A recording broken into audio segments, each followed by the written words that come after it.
ഇവിടെ അടൂര് പറണ്ടോട് മാർക്കറ്റിലൊന്നും ബാത്റൂം ഇല്ല. വന്ന് പറഞ്ഞ 500 രൂപയും ചോദിച്ചോണ്ടാ ഒരു ചീട്ട് എഴുതി കൊണ്ടുവരും. വന്ന് ചോദിച്ചിട്ട് മറ്റേ പിരിവണൊക്കെ ആന്നാ എഴുതി എന്നാ വെച്ചേക്കുന്നു. ഇതെന്തിനാ കേട്ടോ, അതിവിടെ എല്ലാവരും ഉള്ളതാ. ഏത് സ്ഥലം എന്ന് പറഞ്ഞ? അടൂര്. അടൂര് പറണ്ടോട് മാർക്കറ്റ്. അടൂരാ നമ്മുടെ നാട്ടിലാ? നമ്മുടെ നാട്ടിലെ കാര്യം പറഞ്ഞ്. നമ്മുടെ നാട്ടിലുണ്ട്, ചാലയിലുണ്ട്. ചാലയിൽ ഞാൻ ഒരിക്കൽ വമ്പൻ പ്രശ്നമായതാ. അവർക്ക് നോർമലി ഇറക്ക് കാശ് കൊടുക്കുന്നുണ്ട്, അതിന്റെ കൂടെ 900 രൂപയൊക്കെ ചായ പൈസ കൊടുക്കുന്ന. നോക്കൂലിയാണോ? നോക്കൂലി 900 രൂപ ചായ പൈസ എന്നാ പറയണ. 900 രൂപ ചായ? ഇതിനു വേണ്ടി എന്താണ് കല്യാണത്തിന് ചായ കൊടുക്കുന്നത്? അവര് നോർമലി അവർക്ക് ഉള്ള കൂലി അവർക്ക് കൊടുക്കണുണ്ട്. അതെ. അത് കഴിഞ്ഞിട്ട് ചായ പൈസ ഒക്കെ 900 രൂപ വന്ന് ചോദിക്കുന്ന. ചായ കാശയൊക്കെ 50-100 കൊടുക്കാം അല്ലേ മാക്സിമം? ഇത് 900 രൂപ കൊടുത്തില്ല എന്നുണ്ടെങ്കിൽ അടുത്ത് നേരെ പറയണത്, നേരെ ഇവര് യൂണിഫോം അല്ലേ, യൂണിഫോം ഇട്ടിട്ട് നേരെ പറയണെന്ന് പറഞ്ഞു കഴിഞ്ഞാൽ അവിടെ പിന്നെ ഭീഷണി തുടങ്ങിയാണ്. ഞാൻ ചോദിച്ചോട്ടെ, ഇത് യൂണിയൻ ആണോ ഈ ഭീഷണിയായിട്ട് വരുന്നത്? യൂണിയൻ തന്നെയാണ്. ഓക്കെ. അപ്പൊ അവർക്ക് കിട്ടുന്ന കൂലി കിട്ടുന്നുണ്ട്, നമ്മളെ കയ്യിൽ നിന്ന് എടുത്ത് കൊടുക്കുന്നുണ്ട്. അതെ, അതായത് ഈ ലോഡ് എടുത്ത പാർട്ടിക്കാരല്ല അവർക്ക് കൂലി കൊടുക്കുന്നു. ഇല്ല, പാർട്ടിക്കാരോട് നമ്മള് അവിടെ നിന്ന് ലോഡ് എടുക്കുമ്പോഴേ ചോദിക്കും, ചേട്ടാ ചെലവ് വല്ലതും ഉണ്ടോന്ന് ചോദിക്കും. ഇവിടെ ചെലവൊന്നുമില്ല, പൊക്കോളാൻ പറയും. എന്നിട്ട് നേരെ ഇവിടെ എത്തുമ്പോഴത്തേക്ക് നേരെ ഇവര് വന്നിട്ട് ഇത് ചായക്കാശ് ചോദിക്കുമ്പോഴത്തേക്ക് എത്രയെന്ന് ചോദിക്കും. 100-200 രൂപ ആണെങ്കിൽ നമ്മൾ ഓക്കെ കൊടുക്കും, വെയിലത്തൊക്കെ നിൽക്കുന്നതല്ലേ. ഒരു മനുഷ്യപ്പറ്റിന്റെ രീതിയിൽ പരമാവധി കൊടുക്കൂല. കാരണം എന്ന് പറഞ്ഞു കഴിഞ്ഞാൽ നമ്മൾ കൊടുക്കേണ്ട ആവശ്യമില്ല, കൂലി കിട്ടുന്നുണ്ട്. പിന്നെ ചായക്കാശ് എന്ന് പറയുന്നത് പിച്ചെടുക്കുന്നതാണ്. പിച്ചെടുക്കുന്നതാണ്, അതേ അർത്ഥം തന്നെ. എന്നിട്ട് അതിൽ നിന്ന് നേരെ വന്നിട്ട് 900 രൂപയൊക്കെ വന്ന് ചോദിക്കും. അവകാശപ്പെടുവല്ലേ? 900 രൂപ വേണം, എനിക്ക് എഴുതി തരിക. ഇത് സ്ഥലം പറഞ്ഞാൽ അടൂരോ? അല്ലല്ല, ഇത് നമ്മുടെ തിരുവനന്തപുരം സ്വന്തം ചാല മാർക്കറ്റ്. അവിടെ ആ പാർട്ടിയോട് ചോദിച്ചപ്പോൾ പാർട്ടി പറയാം, അതൊന്നും നമുക്കറിയേണ്ട ആവശ്യമില്ല, ചായ പൈസ നിങ്ങളുടെ ഇതാ. ഞാൻ ചോദിച്ചാൽ നമ്മളെന്തിനാ ചായ പൈസ കൊടുക്കുന്നത്?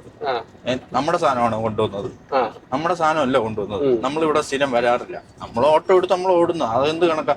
അതൊന്നും എനിക്കറിയണ്ട, ചായ പൈസ കൊടുക്കണമെങ്കിൽ നിങ്ങൾ കൊടുക്കണം, ഞാൻ കൊടുക്കൂല എന്ന് പറഞ്ഞു. ഇത് അവിടുത്തെ പാർട്ടിക്കാരും നമ്മളെ ഡ്രൈവറെ അടുത്ത് ഭീഷണിപ്പെടുത്തുക.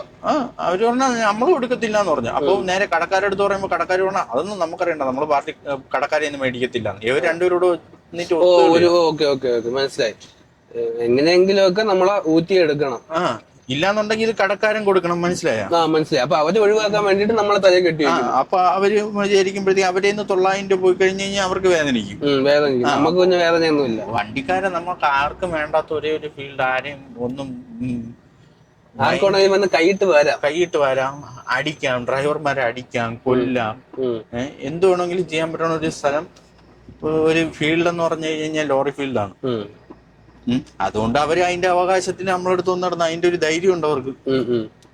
ഞാൻ ചോദിച്ചോട്ടെ, നമ്മളിപ്പോ ഈ ചായക്കാശ് കൊടുത്തില്ലെങ്കിൽ എന്ത് സംഭവിക്കും? കൊടുക്കാതെ വരാൻ പറ്റും? ഇല്ല, അപ്പോഴോട്ട് ഭീഷണി തുടങ്ങും. നീ എന്നാ ഇവിടുന്ന് വണ്ടി എടുത്തോണ്ട് പോണ കാണണം, നീ വണ്ടി എടുത്ത് ഒതുക്കിയിട്. അവന്റെ തന്തയാണല്ലോ വണ്ടി അടിച്ചിട്ട്.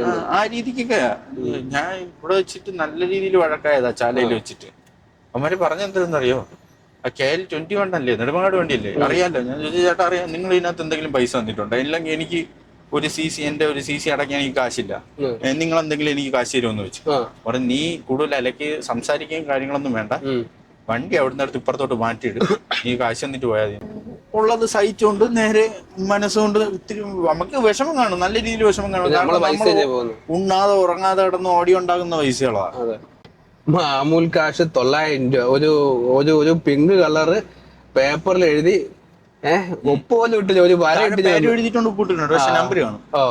നമ്പർ കാണിക്കണ്ട. ഞാൻ ഇനി അങ്ങേർക്ക് ഇനി അതൊരു ശല്യമാക്കട്ടെ. പേര് ഷഫീർ അല്ലേ? നല്ല മനുഷ്യര്. ഡേറ്റ് എഴുതിയിട്ടുണ്ട്, അതാ പറഞ്ഞത്. ഡേറ്റ് 28/4/2025. ഇതാ റെസിപ്റ്റ് വെച്ചപ്പോ തന്നെ ഞാൻ ഇത് എടുത്ത് മനപ്പുറം എടുത്ത് വെച്ചിട്ട് ഞാൻ ലേബർ കോർട്ടിൽ പോവാന്ന് വിചാരിച്ചതാ. എന്നിട്ട് പിന്നെ നമ്മുടെ തന്നെ ആയിട്ടുള്ള നഷ്ടങ്ങൾ വരും. എനിക്കിപ്പം ഏവരെ വിളിക്കുമ്പോഴത്തേക്കും പോവേണ്ടി വരും, ബാക്കി കാര്യങ്ങൾ അറിയണം, ബാക്കി നമുക്ക് ഇതിനെ പറ്റിയുള്ള ഫോളോ അപ്പ് ചെയ്യാനുള്ള അറിയില്ല, നമുക്കായിരിക്കും നഷ്ടം വരുന്നത് കൂടുതലും. അതുകൊണ്ട് ഞാൻ എന്ത് ചെയ്യുന്നു, ശരി 900 രൂപ എത്രയോ രൂപ ഈ വഴിയിൽ നിന്ന് തെണ്ടുന്നവർക്ക് കൊടുക്കുന്നു, അത് കണക്ക് കൊടുക്കേണ്ട ഒരു അവസ്ഥ വന്നു.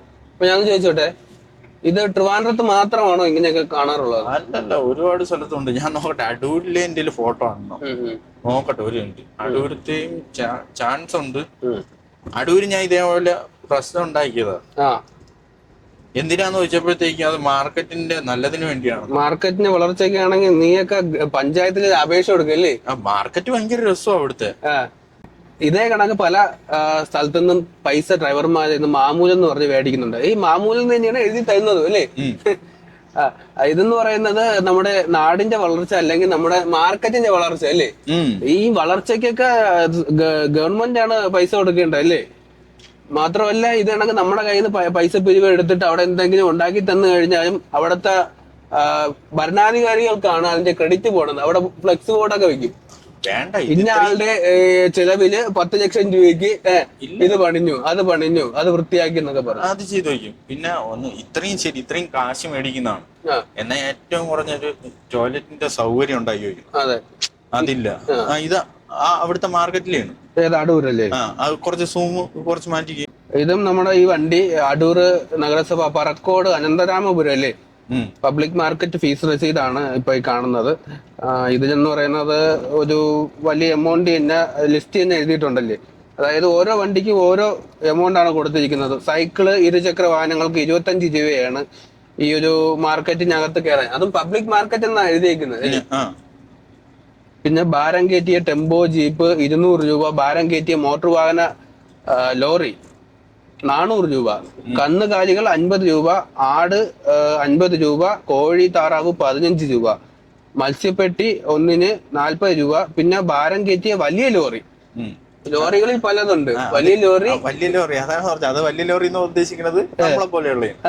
നമ്മൾ ഈ മഹാരാഷ്ട്രയിൽ നിന്ന് എന്തോ വലിയൊരു പൈസ ഇങ്ങനെ കിട്ടണമെങ്കിൽ വലിയ ലോറിക്ക് ഏറ്റവും കൂടുതൽ 500 രൂപയാണ് അവർ എഴുതിയിരിക്കുന്നത്. ഈ ഒരു രസീതിലെ ഏറ്റവും കൂടുതൽ വില ഇട്ടിരിക്കുന്നത് ഭാരം കയറ്റിയ വലിയ ലോറി.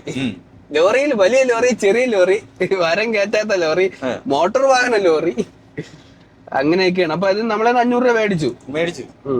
കൊള്ളാം. എന്നിട്ട് അതിന്റെ അകത്തൊരു ബാത്റൂം ഇല്ല. ഏത് ഈ അടൂർ നഗരസഭ പറക്കോട് ഇല്ല. അവർക്ക് ഇതിന്റെ അകത്തായിട്ട് ഒരു ബാത്റൂം ഇല്ല. ബാത്റൂമിൽ പോകണമെന്നുണ്ടെങ്കിൽ പുറത്തു പോകണം. പുറത്തു പോയിട്ട് നമ്മൾ വീണ്ടും അതിനും പൈസ കൊടുത്തിട്ട് ബാത്റൂമിൽ പോകണം. ഓക്കെ. ഇപ്പൊ ഈ ഫീസ് വാങ്ങുന്നില്ലേ, ഈ സൗകര്യം നമുക്ക് തരുന്നുണ്ട് എന്നുള്ള ആത്മസംതൃപ്തി ഓക്കെ. നമ്മള് ശരി, നമുക്ക് കുളിക്കാനും ബാത്റൂമിൽ പോകാനുള്ള എല്ലാത്തിനുള്ള സൗകര്യം ഉണ്ട്. അത് നാണം കെട്ട ഒരു പരിപാടിയാണ്. അതുകൊണ്ട് നമുക്ക് അതെങ്കിലും സഹിക്കാം. ഈ തമിഴ്നാട് വണ്ടിക്കൊക്കെ ടാക്സ് കാര്യങ്ങളെല്ലാം കുറവാണ്. നമുക്കാണ് ഇമാതിരി ടാക്സും കാര്യങ്ങളും എന്തെല്ലാം ഊറ്റിയെടുക്കാൻ പറ്റും. അത് കഴിഞ്ഞിട്ട് ഇപ്പൊ ക്ഷേമനിധി ഒന്നുകൂടെ എടുത്തു വെച്ചിട്ടുണ്ട്. ഡ്രൈവറിന് ക്ഷേമനിധി ഉണ്ടെങ്കിലേ ഇപ്പൊ ടാക്സ് അടയ്ക്കാൻ പറ്റുള്ളൂ. ഓക്കെ. അപ്പൊ അതിന് എത്ര രൂപ ക്ഷേമനിധിയിലോട്ട് നമ്മൾ കൊടുക്കുന്നുണ്ട്? 2000 സംതിങ് രൂപ. എത്ര നാൾ കൂടുമ്പോ? 3 മാസം കൂടുമ്പോ. 3 മാസം കൂടുമ്പോ 2000 രൂപ. 2200 സംതിങ് രൂപയാണ് ക്ഷേമനിധിയിൽ നമ്മൾ അടയ്ക്കുന്നത്. അതായത് ഡ്രൈവർക്ക് മാത്രമാണോ അത് വർക്ക് ചെയ്യുന്ന 2 പേർക്കും കൂടി? ഡ്രൈവറിന് ഒരു ക്ലിക്ക് എന്നുള്ള പേരിന് 2 പേർക്കും കൂടി 2000. ഒരു വണ്ടിന്ന് 2200 രൂപ 3 മാസം കൂടുമ്പോ. നമ്മുടെ നാട്ടിൽ എത്ര ലക്ഷം വണ്ടികളുണ്ട്, ലോറികൾ. ഇപ്പൊ ക്ഷേമനിധി എടുത്താലേ ക്വാർട്ടർ ടാക്സ് അടയ്ക്കാൻ പറ്റുള്ളൂ. അല്ലാന്നുണ്ടെങ്കിൽ ക്വാർട്ടർ ടാക്സ് അടയ്ക്കാൻ പറ്റൂല. ഈ ക്വാർട്ടർ ടാക്സ് എത്ര ചെയ്യണം? ക്വാർട്ടർ ടാക്സ് ഇതിനു വേണ്ടി മാത്രം 18,000 സംതിങ് ഉണ്ട്. അപ്പൊ 21,000 രൂപയാവും. 22 രൂപ സംതിങ് എല്ലാം കൂടെ കൂട്ടി 22. വെറൈറ്റി പിടിച്ചുപറികളാണ് ഓരോ ദിവസം നമ്മുടെ കേരളത്തിൽ കണ്ടുകൊണ്ടിരിക്കുന്നത്. തമിഴ്നാട് വണ്ടിക്കും കർണാടക വണ്ടിക്കും എത്രയെന്നറിയോ? 7,000 രൂപയും 6,500. അതായത് നമ്മളിപ്പോ ടാക്സ് കൂട്ടുന്നതിനെ കാട്ടി അല്ലെ, ടാക്സ് കൂട്ടി കഴിഞ്ഞാൽ അവര് പറയും ടാക്സ് കൂട്ടി വിഷയം ഉണ്ടാക്കും. വേണ്ട, ടാക്സ് കൂട്ടേണ്ട, പുതിയൊരു സംഭവം കൊണ്ടുവരാം അല്ലേ, ക്ഷേമനിധി.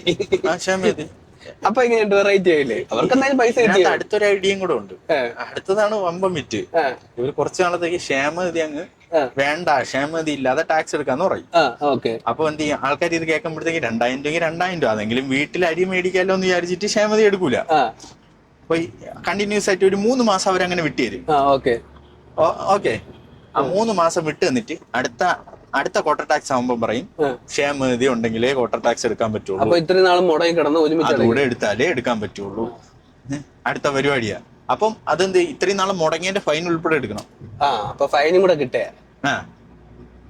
അത് ഇടയ്ക്ക് വെച്ച് ഈ ഒരു നല്ലൊരു പരിപാടി ഉണ്ടായിരുന്നു. ശരിക്കും നമ്മുടെ നാട് നമ്പർ 1 തന്നെയാണോ പൈസ പിടിക്കുന്നതിന്റെ കാര്യത്തിൽ? നമുക്ക് വേറെ പ്രശ്നങ്ങളൊന്നുമില്ല, നമുക്ക് വിട്ട് പ്രശ്നം ആരും വെക്കാൻ നമ്മൾ പോവുക, അതേ ഉള്ളൂ നമ്മളെ ചിന്താഗതി. ഇത്രയും പ്രശ്നം ഉണ്ടാക്കിയിട്ട് പിന്നെയും ഇവിടെ തന്നെ നിക്കണം എന്നുള്ള ഒരു ഇതുണ്ട്. അതാ പറഞ്ഞു, ഈ ഒരു വണ്ടിയുടെ അടവ് കഴിഞ്ഞ് കഴിഞ്ഞാൽ ബൈ ബൈ ടാറ്റ. ഞാൻ ഇപ്പൊ അത് ആലോചിക്കുന്നത്. അല്ല, ഞാൻ വിചാരിക്കുന്നത് ഇപ്പം വീട്ടിലിപ്പം കുറച്ച് അച്ഛന് അമ്മ കൊടുത്ത കുറച്ച് സ്ഥലമൊക്കെ ഉണ്ട്. ഞാൻ വിചാരിക്കുന്നത് അതെല്ലാം വിറ്റിട്ട് വല്ല തമിഴ്നാടോ വല്ലതും പോയി സ്ഥലം മേടിച്ചാലോ ഒന്നാ. സീരിയസ് ആയിട്ട്, തമാശക്ക് എന്തിനാ ഇവിടെ കെട്ടി നിന്നിട്ട് എന്ത് ഉപയോഗം ഉണ്ടാവണത്? നോർമലി ചിന്തിച്ചു നോക്കിയാണ് എന്ത് ഉപയോഗമാണ് ഉണ്ടാവുന്നത്? തമിഴ്നാട്ടില് ഇപ്പൊ നോർമലി ഒരു വീട്ടിലൊരു ഏതെങ്കിലും ഒരു ലേഡീസിനൊക്കെ തമിഴ്നാട്ടില് ബസ്സിൽ ഫ്രീയാ, കർണാടകയിലും ഫ്രീ ആണ്. കർണാടകയില് ഇലക്ട്രിസിറ്റി വാട്ടർ ഫ്രീയാ.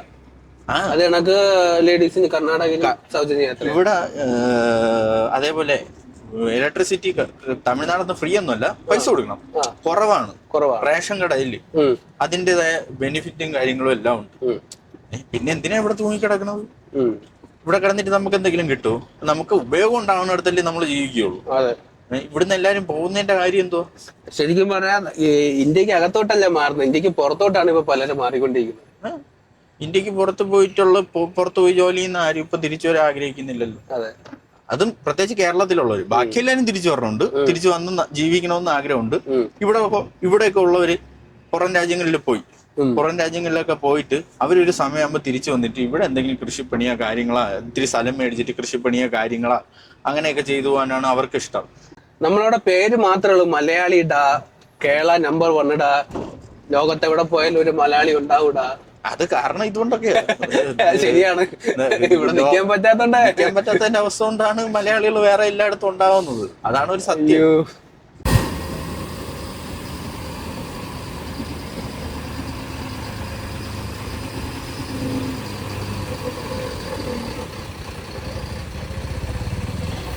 അപ്പൊ ഇപ്പൊ നിൽക്കുന്നത് ബീജാപ്പൂരുള്ള നമ്മുടെ ജിയോ പമ്പിലാണ്. ഇവിടെ 1 രൂപ കുറവാണ്, എവിടെ നിന്ന് നോക്കിയാലും 1 രൂപ കുറവാണ്. പ്രത്യേകിച്ച് കർണാടകയിൽ നിന്ന് 90 രൂപ 80 പൈസ ഇവിടെ റേറ്റുള്ളൂ. മാത്രമല്ല നമ്മൾ നല്ല എണ്ണ എന്നാണ് പറയുന്ന ജീവല എണ്ണ. അതുകൊണ്ട് തന്നെ നമ്മൾ ഇവിടെ നിന്ന് ഫുൾ ടാങ്ക് അടിക്കാനാണ് തീരുമാനിച്ചിരിക്കുന്നത്. ഫുൾ ടാങ്ക് അടിച്ച് നേരെ കേരളത്തിലോട്ട്. ഏത് മോഡ്? മഴ മോട്ട്. നമ്മുടെ പമ്പിലെ ജീവനക്കാരെ മാരാറിന്റെ ഇപ്പോഴത്തെ ഡ്രൈവർ എന്ന് പറഞ്ഞിട്ട് കള്ളം പറഞ്ഞ് ഇത് വാങ്ങിച്ചിട്ടുണ്ട്, ബ്ലാങ്കറ്റ് മേടിച്ചിട്ടുണ്ട്. ഡീസൽ അടിച്ചാൽ നമുക്ക് ബ്ലാങ്കറ്റ് കിട്ടിയിട്ടുണ്ട്. ഇതെനിക്ക് ഇല്ല, തരൂല. എനിക്ക് ബ്ലാങ്കറ്റ് വേണ്ട, തരൂല. മഴയല്ലേ കുട്ട? ഇല്ല, ഒരു മഴയാണെങ്കിൽ ഒരു ബ്ലാങ്കറ്റും തരൂല. വൃത്തിയായിട്ട് സൂക്ഷിക്കോ? അതിനി ഒന്നിനും കൊള്ളൂല. അകത്ത് ചേച്ചി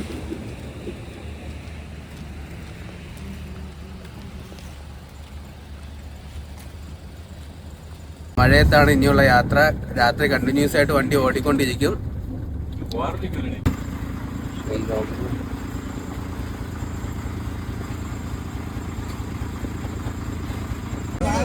സിമന്റ് ലോഡായിരുന്നു, സിമന്റ് വണ്ടിയാണ് നിറഞ്ഞു നടക്കുന്നത് വില്ലാപ്പുറ ചുരത്തിൽ. ചെറിയൊരു ഗ്യാപ്പ് ഉണ്ട്, ആ ഗ്യാപ്പ് വഴി വൺ സൈഡായിട്ട് വണ്ടി വിട്ടുകൊണ്ടിരിക്കുകയാണ്. 2 ക്രെയിനാണ് വണ്ടി പൊക്കാനായിട്ട് വന്ന് നിൽക്കുന്നത്. ഇപ്പോൾ ഇത് ആക്സിഡന്റ് ആയത് എങ്ങനെയെന്ന് വെച്ചാൽ, ഒരു ബൾക്കറിൽ ബ്രേക്ക് ഫെയിലിയർ ആയിട്ട് ഇടിച്ചിട്ട് മറിഞ്ഞ് വീണ് എന്നാണ് അറിയാൻ കഴിഞ്ഞത്. അതായത് ബ്രേക്ക് ഫെയിലിയർ ആയിട്ട് നേരെ ഒരു ബൾക്കറിൽ പോയി തട്ടിയിട്ട് ഈ വണ്ടി മറിഞ്ഞ് വീഴുന്നു എന്നാണ് അറിയാൻ കഴിഞ്ഞത്. ഡ്രൈവർക്ക് ദൈവം സഹായിച്ച ഒരു കുഴപ്പമില്ല, ഈ സൈഡിൽ തന്നെ നിൽപ്പുണ്ട് ഡ്രൈവർ, ഒരു കുഴപ്പമില്ല. വണ്ടി മറിഞ്ഞു, നാശനഷ്ടങ്ങൾ ഉണ്ടായി എന്നല്ലാതെ വേറെ ഡ്രൈവർക്ക് ഒരു അപകടം വന്നിട്ടില്ല.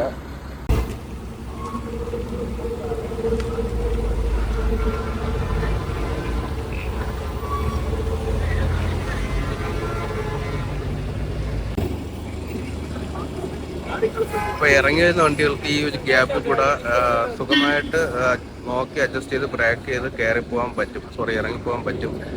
പക്ഷെ കയറിപ്പോകുന്ന വണ്ടികൾക്ക് അങ്ങനെ നിർത്തി പതുക്കെ നോക്കി ഈ ഒരു ചെറിയ ഗ്യാപ്പിൽ കൂടെ കയറിപ്പോകാൻ പറ്റത്തില്ല. അതുകൊണ്ടാണ് ഇറക്കത്തിലുള്ള വണ്ടികൾ മാത്രം പെടുന്നത്, കയറ്റത്തിലുള്ള വണ്ടികൾ ഇവിടെ തന്നെ കിടക്കുന്നത്. ഈ ക്രെയിൻ ഉപയോഗിച്ച് ഈ വണ്ടി എന്തായാലും സൈഡിലോട്ട് വലിക്കുകയോ പൊക്കുകയോ ചെയ്ത ശേഷം മാത്രമേ ഈ ഇറക്കത്തിൽ കിടക്കുന്ന വണ്ടികളെല്ലാം കയറിപ്പോകാൻ സാധിക്കത്തുള്ളൂ. ഒരു ബസ് പതുക്കെ ചവിട്ടി സമയമെടുത്ത് തിരിച്ച് ആണ് ഇറങ്ങി വരുന്നത്. അപ്പോൾ അത് കണക്ക് ഒരു കയറ്റത്തിലോട്ട് വണ്ടി കയറി പോകത്തില്ല. അതുകൊണ്ടാണ് ഇങ്ങനെ ഇത്രയും വണ്ടികൾ ഇവിടെ കിടക്കുന്നത് കേട്ടോ. വളരെ കഷ്ടിച്ചൊരു ഗ്യാപ്പിൽ കൂടെ മാത്രമേ വാഹനങ്ങൾ ഇറങ്ങി പോകുന്നുള്ളൂ കേട്ടോ. വളരെ നോക്കി നോക്കി പതുക്കെ ആ ലോഡിന്റെ സിമന്റ് മുകളിൽ കൂടെയൊക്കെയാണ് ഇപ്പോൾ കയറ്റി എടുത്തുകൊണ്ട് പോകാൻ പറ്റുന്നത്. അപ്പൊ നമ്മുടെ വണ്ടി ആക്സിഡന്റ് സ്ഥലം കഴിഞ്ഞ് പാസ്സായി വന്നുകൊണ്ടിരിക്കുകയാണ്. ക്രെയിൻ ഉപയോഗിച്ച് മറ്റേ വണ്ടി മാറ്റാൻ ശ്രമിക്കുന്നുണ്ട്. കുറച്ചധികം സമയം എടുക്കുമെന്ന് വിചാരിക്കുന്നു. ഒരുപാട് വണ്ടികൾ താഴെ മുകളിലുമായിട്ട് ഇങ്ങനെ ബ്ലോക്കിൽ കിടക്കുകയാണ്. ഏകദേശം ഇപ്പൊ തന്നെ നമ്മുടെ വണ്ടി കിടന്നത് 2 കിലോമീറ്റർ ദൂരെയാണ്. ഇറക്കത്തിലോട്ട് ഏകദേശം ഒരുപാട് വണ്ടി പോയെങ്കിലും കയറ്റത്തിലോട്ട് ഒരു വണ്ടി പോലും പോയിട്ടില്ല. ഇനിയും കിടക്കുന്നുണ്ട് 100 കണക്കിന് വണ്ടികൾ ഇറക്കത്തിലോട്ട്. എല്ലാപ്പുരം ഇറക്കം അല്ലേ? നമ്മൾ ഏകദേശം അടി ഭാഗത്തോട്ട് എത്തിയോ? ഇനിയുണ്ടോ ഒരുപാട്? അപ്പൊ എല്ലാവരും ഒന്ന് മാത്രമേ പറയാനുള്ളൂ, മഴയാണ്, റോഡ് ഒരുപാട് സ്ലിപ്പറിയാണ്, റോഡ് മോശങ്ങളുള്ള ഒരുപാട് സ്ഥലങ്ങളുണ്ട്. നോക്കി കണ്ടും ശ്രദ്ധിച്ച്, പ്രത്യേകിച്ച് യാത്രകളല്ലേ വളരെ നമുക്ക് പ്രതീക്ഷിക്കാൻ പറ്റത്തില്ല. പിന്നെ രാത്രിയാകുമ്പോൾ നമുക്ക് കാഴ്ച കുറവാണ്, ലൈറ്റിന്റെ ഇത് മാത്രമേ ഉള്ളൂ. പകലാകുമ്പോൾ കാണാം. അപ്പൊ എല്ലാവരും ശ്രദ്ധിച്ച് യാത്ര ചെയ്യുക, ആർക്കും ഒരു ആപത്തും വരാതിരിക്കട്ടെ. രാവിലെ തന്നെ നല്ല തണുത്ത അന്തരീക്ഷമാണ്, മഴയുണ്ട്, തണുപ്പുണ്ട്, കോട മഞ്ഞുകളുണ്ട്. ഇവിടെയാണ് നമ്മൾ അയലയും ചോറും കിട്ടുന്ന കട. ഈ കട അടച്ചു ചെയ്യുന്നല്ലേ? നമ്മളിപ്പോ വെളുപ്പിനെ തന്നെ എല്ലാപ്പൂരും എത്തി. എല്ലാപ്പൂരും ചുരം ഇറങ്ങി നേരെ അങ്കോള വഴി ഇപ്പോ ഷിരൂരിലോട്ട് പോയിക്കൊണ്ട് നിൽക്കുകയാണ്. ഇവിടെ ഇപ്പോഴും മണ്ണിടിച്ചിലുണ്ടല്ലേ അണ്ണ?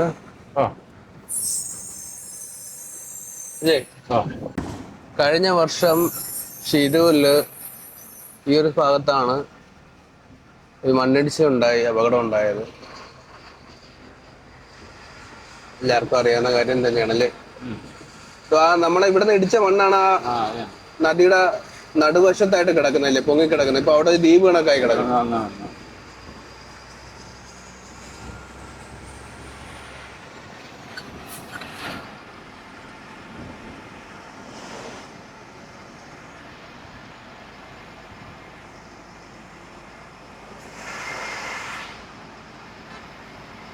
അത് പുത്തേട്ടല്ലേ? ഇതും പുത്തേട്ട്. ഷിരൂരിലെ ഗംഗാവലി നദിക്ക് കുറുകെയുള്ള പാലം അല്ലേ? ഇപ്പൊ അവിടെ ഇടിഞ്ഞത് കറക്റ്റ് ആയിട്ട് അറിയാൻ കഴിയുന്നുണ്ട്. ഗംഗാവാലി റിവർ അവിടെ ഇവിടേക്ക് മൊത്തം ഇടിഞ്ഞു കിടക്കുവാണ്. അത് തന്നെ. ഇതിലെ വണ്ടി കൊണ്ട് നമുക്ക് ഓടാൻ തന്നെ പേടിയാണ്.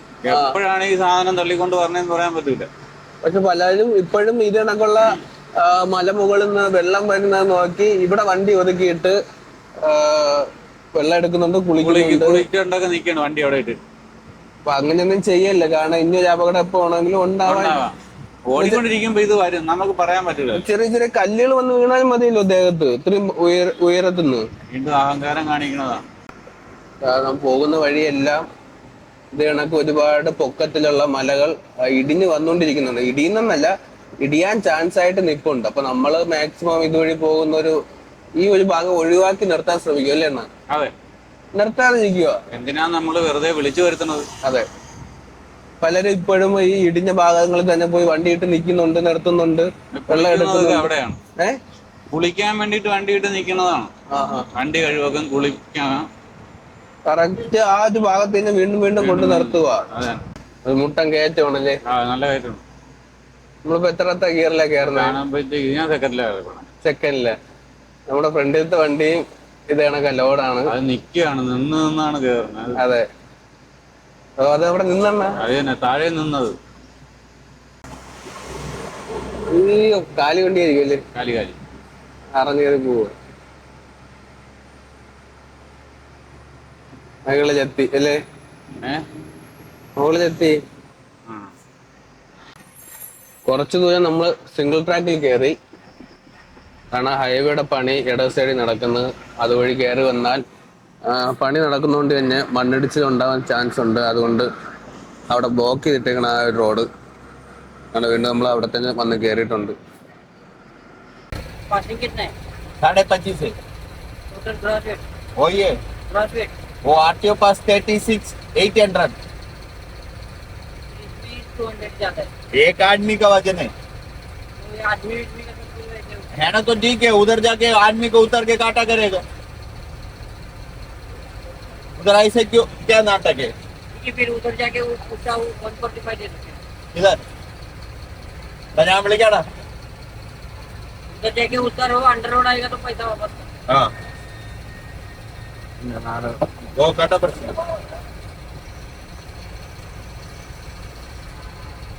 എന്തോടാ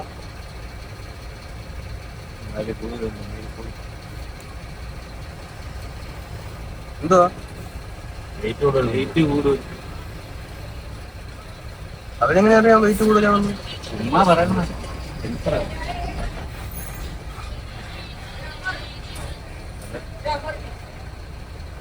काटेगा ना अंडर रोड आएगा तो पैसा वापस कर। हाँ राइट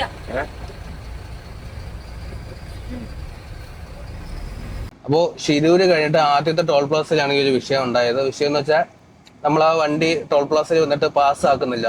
അപ്പൊ കാര്യം ചോദിച്ചു പറഞ്ഞാൽ നമ്മുടെ വണ്ടിക്ക് വെയിറ്റ് കൂടുതലാണ്. ഫൈൻ ചോദിച്ചോ? ആ ഫൈനാണ്. വെയിറ്റ് കൂടുതൽ കൊണ്ടുപോയി കഴിഞ്ഞ് കഴിഞ്ഞാൽ ഒരു 155 രൂപ എക്സ്ട്രാ അടയ്ക്കണം നമ്മളെ ടോളും പോയിട്ട്. ഓക്കെ, അപ്പൊ ടോളും പോയിട്ട് 155 രൂപ അധികം ചോദിച്ചു നമ്മളടുത്ത്. അപ്പൊ നമ്മൾ പറഞ്ഞ എന്തിനാ 155 അധികം ചോദിച്ചപ്പോഴത്തേക്കും പുള്ളിക്കാരൻ പറഞ്ഞ എക്സ്ട്രാ വെയിറ്റ് ആണ് 155 ഇതാണോ എന്ന് പറഞ്ഞു. നമ്മൾ പറഞ്ഞ എക്സ്ട്രാ വെയിറ്റ് ഇല്ല, നമ്മുടെ തൂക്കച്ചീട്ടും കാര്യങ്ങളൊക്കെ കാണിച്ച് അപ്പൊ പറഞ്ഞ പോരാ എങ്കിൽ കാട്ട എടുക്കാന്ന് പറഞ്ഞല്ലേ, വേബ്രിഡ്ജ് കയറ്റാന്ന് പറഞ്ഞു. വേബ്രിഡ്ജ് കയറ്റി തൂക്കം എടുത്തു, നോർമലാണ്. അത് കുറച്ച് സ്പീഡിന് വന്ന് ഇറങ്ങി കഴിഞ്ഞ് കഴിഞ്ഞാൽ അവിടെ കുറച്ച് ഓവർ വെയിറ്റ് ആയിട്ട് അടിക്കും. ആഹാ, അവിടെ ആ സെൻസറിന്റെ അവിടെ പയ്യെ വന്ന് ഇറങ്ങിയാൽ കുഴപ്പമില്ല. അതിന്റെ കൂടെ ഈ പ്രാവശ്യം 3 പേര് ഇരിക്കുകയല്ലേ, ഓക്കെ, നമ്മൾ കറക്റ്റ് വെയിറ്റ് അല്ലേ കൊണ്ടുവരുന്ന, അതെ, കുറവ് കൊണ്ടുവരില്ല. കറക്റ്റ് തൂക്കിയെടുത്ത് കുറവ് കൊണ്ടുവരുമ്പോഴത്തേക്ക് അതിന്റെ ഒരു വ്യത്യാസം വരും. ഓക്കെ. അതിലെത്ര ഒരു 100 അമ്മാരെ കണക്കും പ്രകാരം ഒരു 120 രൂപ കിലോ ഉണ്ടായിരുന്നുള്ളൂ. അത് അമ്മയുടെ അടുത്ത് പറഞ്ഞ അമ്മ കേൾക്കൂല. ഞാൻ അടുത്ത് പറഞ്ഞ ആളിറങ്ങി കഴിഞ്ഞ് കഴിഞ്ഞാൽ വെയിറ്റ് മാറുമെന്ന് പറഞ്ഞു. അമ്മമാര് മനസ്സിലാക്കിയില്ല. നമ്മള് 3 പേര് ഇറങ്ങുമ്പോഴത്തേക്ക് ആ വെയിറ്റ് മാറും. അതെ അതെ. ഞാൻ ചോദിച്ചോട്ടെ, നമ്മുടെ വണ്ടിയുടെ വെയിറ്റ് അവർക്ക് സ്കാൻ ചെയ്ത് അറിയാൻ കഴിയും? ഒരു സെൻസർ വെച്ചിട്ടുണ്ട്. ഓക്കെ ഓക്കെ, അങ്ങനെയാണോ? അതിനകത്ത് ഏകദേശമൊക്കെ അറിയാൻ പറ്റും. അത് പക്കയൊന്നുമല്ല കാണിക്കുന്നത്, ഏകദേശമൊക്കെ അറിയാൻ പറ്റുള്ളൂ. സെൻസർ എന്ന് പറയുന്നത് നമ്മുടെ ഒരു എന്ന് വെച്ചാൽ നമ്മുടെ കാട്ട എന്തായാലും റോഡിലില്ലല്ലോ, വേബ്രിഡ്ജ് എന്തായാലും റോഡിലില്ലല്ലോ. അതൊരു തൂക്കം പോലെ ഒരു സാധനം കയറി പോകുന്ന ഒരു സാധനം, അത് അടുത്ത ടോൾ വരുമ്പോ കാണിച്ചു തരാം. അവിടെ ഇരിപ്പുണ്ടാവും. തറയിൽ ഇങ്ങനെ ഫുള്ള് കോൺക്രീറ്റ് ആയിരിക്കും ഇട്ടേക്കുന്നത്. അതിന്റെ അവിടെ ഒരു സ്ക്വയർ പീസിന് ഒരു ഇരുമ്പിന്റെ ഒരു സാധനം പോലെ ഇരിക്കും. അതാണ് അവരെ സെൻസർ. വെയിറ്റ് അറിയാൻ പറ്റും. വെയിറ്റ് അറിയാൻ പറ്റും. ടയർ കയറുമ്പോ വെയിറ്റ് അറിയാം. Okay okay. അപ്പൊ അതുവഴി ചെക്ക് ചെയ്തിട്ടാണ് അവര് നമ്മുടെ അടുത്ത് വെയിറ്റ് കൂടുതലാണെന്ന് പറഞ്ഞത്. ശരിക്കും നമ്മൾ 2 പേരുടെ വെയിറ്റ് മാത്രമേ, 2 അല്ല 3 പേര് കയറിയിരിക്കും. അതെ അതെ. ഈ പ്രശ്നം എല്ലാ ടോൾ പ്ലാസയിലും കാണത്തില്ല, ചില ടോൾ പ്ലാസയിൽ മാത്രമേ ഉള്ളൂ. ഇവിടെ ഉണ്ട്, പിന്നെ ശിവാപൂര് അവിടെ ഉണ്ട് പ്രശ്നം.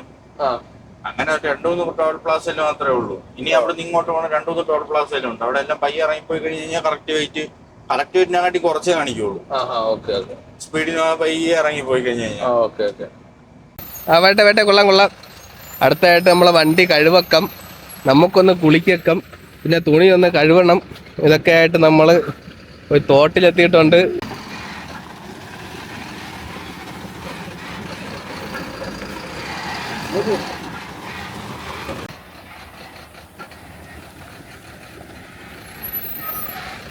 മതി നിക്കട്ടെ. ഇപ്പൊ വണ്ടി കഴുകാനായിട്ടുള്ള ചെറിയൊരു തോടാണ് കേട്ടോ, ചെറിയ തോട്. നല്ല തെളിഞ്ഞ വെള്ളമാണ്. അപ്പൊ അവിടെ നിന്ന് വണ്ടി കഴുകുന്നോണ്ടാണ് ഇത്തിരി കലങ്ങി വരുന്നത്. അതിപ്പോ മാറും വണ്ടി കഴുകിയപ്പോഴത്തേക്ക്. നമുക്ക് കുളിച്ച് വണ്ടിയെ കഴുകി തുണിയെ കഴുകി വീണ്ടും യാത്ര തുടങ്ങാം. അപ്പോൾ ആദ്യം തന്നെ നമ്മുടെ പാകട്ടിരിക്കുന്ന കയറ് ലൂസായിട്ടുണ്ട്. അപ്പോൾ അത് മൊത്തം ഒന്ന് അഴിച്ചിട്ട് ഒന്നും കൂടെ ഫുൾ ടൈറ്റ് ചെയ്ത് ഒന്നും കൂടെ കെട്ടാൻ പോവുകയാണ്. കാരണം നല്ല രീതിക്ക് കെട്ടിയാൽ ഇനിയുള്ള യാത്രകൾ നല്ല രീതിക്ക് തന്നെ പോകാൻ പറ്റും. ഇല്ലെങ്കിൽ ലൂസായി ഈ ലോഡ് മറിയാൻ ചാൻസ് ഉണ്ട്. അതുകൊണ്ട് തന്നെ റിസ്ക് ഒന്നും എടുക്കുന്നില്ല, നല്ല രീതിക്ക് കെട്ടി തന്നെ വീണ്ടും പോകാമെന്നാണ് തീരുമാനിച്ചിരിക്കുന്നത്. എന്താ ഒരു ബസ് തോട്ടി ഇറക്കിയിട്ട് ഫുള്ള് ആക്കവും വെളിയൊക്കെ വൃത്തിയായിട്ട് കഴുകിയെടുക്കുന്നുണ്ട്. ഒരുപാട് ലോറികളും ബസ്സുകളും ഇങ്ങനെ നല്ല രീതിക്ക് വൃത്തിയാക്കാനായിട്ട് കഴുകിയെടുക്കാനായിട്ട് ഇവിടെ കൊണ്ട് നിർത്തുന്നുണ്ട് കേട്ടോ. അങ്ങനെ മാരാറിനെയൊക്കെ കുളിപ്പിച്ച് കുട്ടപ്പനാക്കി നമ്മളും തോട്ടിലിറങ്ങി കുളിച്ചു. നല്ല തണുത്ത വെള്ളം, തെളിഞ്ഞ വെള്ളം. ഒരുപാട് വണ്ടികൾ ഇങ്ങനെ വന്നും പോയി നിൽക്കുകയാണ് കേട്ടോ. നമ്മൾ നല്ല സമയം എടുത്ത് കുളിച്ച് ഫ്രഷായിട്ട് നല്ല ശാന്തമായിട്ട് കാറ്റൊക്കെ കൊണ്ട് ഇങ്ങനെ വീണ്ടും പുതിയ യാത്രയ്ക്ക് വേണ്ടിയിട്ട് റെഡിയായിട്ട് നിൽക്കുകയാണ്. സവാള ഓടുന്ന എല്ലാവർക്കും അറിയുന്ന കാര്യമാണ്. വണ്ടി എപ്പോഴും നോൺ സ്റ്റോപ്പായിട്ട് ഓടിക്കൊണ്ടിരിക്കുന്നതാണ്. ഫുഡ് വേവിച്ച് കഴിക്കാൻ പോലും നിർത്താതെയാണ് ഓരോ വണ്ടികളും ഓടുന്നത്. അപ്പോൾ നമ്മൾ എന്തുകൊണ്ട് ഇങ്ങനെ തോട്ടിലൊക്കെ വന്ന് വണ്ടിയെ കുളിപ്പിച്ച് നമ്മളെ കുളിച്ച് കാറ്റൊക്കെ കൊണ്ട് പതുക്കെ പോകണമെന്ന് വെച്ചാൽ, സാധാരണഗതിയിൽ നമ്മുടെ ലോഡ് എത്തുന്നത് നാളെയാണ്. നാളെ എത്തിയാലും നാളെ ലോഡ് ഇറക്കാൻ പറ്റത്തില്ലെന്ന് പാർട്ടി ഇങ്ങനെ വിളിച്ച് പറഞ്ഞു. മറ്റന്നാളത്തേക്ക് ആക്കും. അതുകൊണ്ട് നമ്മൾ കുറച്ച് സ്ലോ ആയിട്ട് പോകുന്നതാണ്. അതുകൊണ്ടാണ് ഇങ്ങനെ വണ്ടി ഈ തോട്ടിലോട്ട് എടുത്തതും കുളിപ്പിക്കാനും ഒക്കെ ആയിട്ട് നിന്നത്. അപ്പോൾ നമ്മളിപ്പോൾ യാത്ര തുടങ്ങി. ഇനി ഏകദേശം തിരുവല്ലയിലേക്ക് ഏകദേശം 650 കിലോമീറ്റർ ദൂരമുണ്ട്. നാളെ നമ്മൾ ഏകദേശം ഉച്ച സമയത്തൊക്കെ എത്തുമെന്ന് പ്രതീക്ഷിക്കുന്നു. ഉടുപ്പി കാസർഗോഡ് 102 കിലോമീറ്റർ ബാക്കി അല്ലേ? ഇനി സൂറത്തുക്കൽ എത്താനായിട്ട് ഇനി ഒരു 40 കിലോമീറ്റർ മാത്രമേ ബാക്കിയുള്ളൂ. ഉടുപ്പി കഴിഞ്ഞിരിക്കുന്നു അല്ലേ? ഇപ്പൊ നമ്മുടെ വണ്ടിയിലെ ആഡ് ബ്ലൂ വളരെ കുറവാണ്. അങ്ങനെ ഉടുപ്പി കഴിഞ്ഞിട്ട് ബാരബൻസിന്റെ ഷോറൂം കണ്ടു. അങ്ങനെ അവിടെ കയറ്റിയിരിക്കുകയാണ് ആഡ് ബ്ലൂ ഫില്ലപ്പ് ചെയ്യാൻ വേണ്ടിയിട്ട്. നമ്മൾ ലൂസാണ് നോക്കി വന്നത്. അപ്പം ഇന്ന് ഞായറാഴ്ച ആയതുകൊണ്ടും 5 മണിക്ക് മുമ്പേ വന്നിട്ടുണ്ടെങ്കിൽ നമുക്ക് ലൂസ് ഫില്ലപ്പ് ചെയ്യാമെന്ന്. പക്ഷേ ഇപ്പോൾ സമയം ഏകദേശം 6 മണി കഴിഞ്ഞു, 7 മണി ആയതുകൊണ്ട് സ്റ്റാഫ് എല്ലാം പോയി. അതുകൊണ്ട് നമുക്കിനി ഒരു ബക്കറ്റ് മേടിച്ച് ഫില്ലപ്പ് ചെയ്യാമെന്ന് വിചാരിക്കുന്നു. പുതിയ വണ്ടികളൊക്കെ കിടക്കുന്ന കാണുമ്പോഴത്തേക്കും ഒന്നൊക്കെ എടുക്കാൻ തോന്നും. പക്ഷെ എന്ത് ചെയ്യാൻ, നിലവിൽ വഴിയില്ല. ബാരബൻസിന്റെ 20 ലിറ്റർ ആഡ് ബ്ലൂ ആണ് മേടിച്ചിരിക്കുന്നത്. 1260 രൂപയായി ഒരു ബക്കറ്റ് ആഡ് ബ്ലൂവിന്.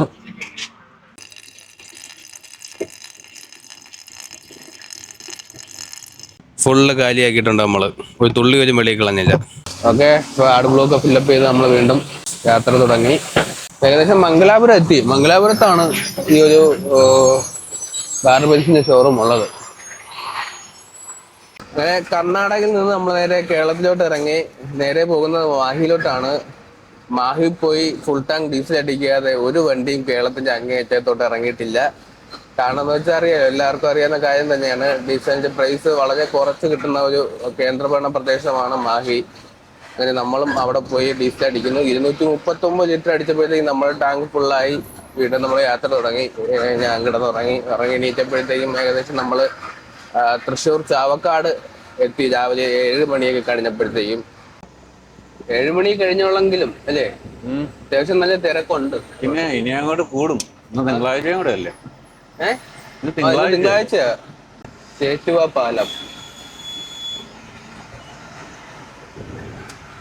ആന ഇടഞ്ഞ സ്ഥലമാണ്. എവിടെയാണ്? ചേറ്റുവ. റാപ്പാനെയൊക്കെ കുത്തിക്കൊല്ലണം. വീഡിയോ ഒക്കെ പണ്ടുണ്ടായിരുന്നു. ഏത് വർഷം എനിക്ക് ഓർമ്മയില്ല. അല്ല, അത് യൂട്യൂബില് ചേറ്റുവ മറ്റേ ആനയുടെ ഇത് അടിച്ചു കൊടുത്താൽ മതി. നമ്മള് 3 വീടിക ചെന്ന് നേരെ തിരിഞ്ഞ് ഇരിങ്ങാലക്കുട വഴി അങ്കമാലി കയറും.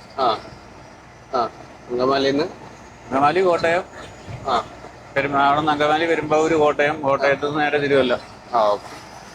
അപ്പൊ നമ്മള് നാട്ടികയിലാണ്. ആ സൈഡ് NH പണി ഏകദേശം തീർന്ന് ലൈനൊക്കെ വരച്ചിട്ടേക്ക് കേട്ടോ. പക്ഷെ ഓപ്പൺ അല്ല അല്ലേ? ഓപ്പൺ ആയില്ല. അതുകൊണ്ട് നമ്മള് വീണ്ടും സർവീസ് റോഡ് വഴി പോവുക. ഈ സർവീസ് റോഡല്ലേ? പഴയ റോഡ്. ഓക്കെ. രാവിലെ തന്നെ സ്കൂൾ കുട്ടികളുടെ തിരക്കാണ് ബസ് സ്റ്റോപ്പിൽ.